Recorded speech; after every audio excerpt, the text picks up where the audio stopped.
তাহলে জ্ঞান আমি অর্জন করব কোথায়? ঘরে বসে করব, বাবা মাকে ভালো লাগে না, তাহলে কিভাবে আমি জ্ঞান অর্জন করব? কার কাছে শিখব? অথচ এই মা শিশুবেলায় ওই কচি হাতটা ধরে ধরে অ আ আমাদেরকে শিখালেন। কিন্তু মার কাছে যখন জ্ঞান অর্জন করলাম আমি শুরু থেকে, তখন মাটা খুব ভালো ছিল, মাকে ছাড়া আর বাঁচি না, প্রতিদিন মায়ের গালে 10টা করে চুমো দিই।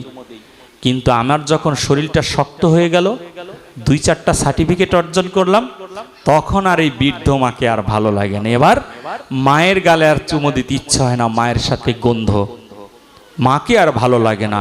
কিসের সাধন ভজন করছি আমরা? মাকে এবার আর মজা লাগে না, এবার মায়ের সাথে ঘ্রাণ নেই। এবার ঘ্রাণ কার সাথে?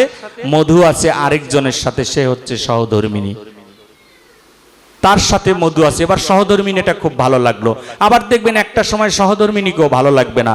এই জন্য এই জীবের মধ্যে ভ্যাকুম অফ মাইন্ড, হৃদয়ের শূন্যতা জেগেছে।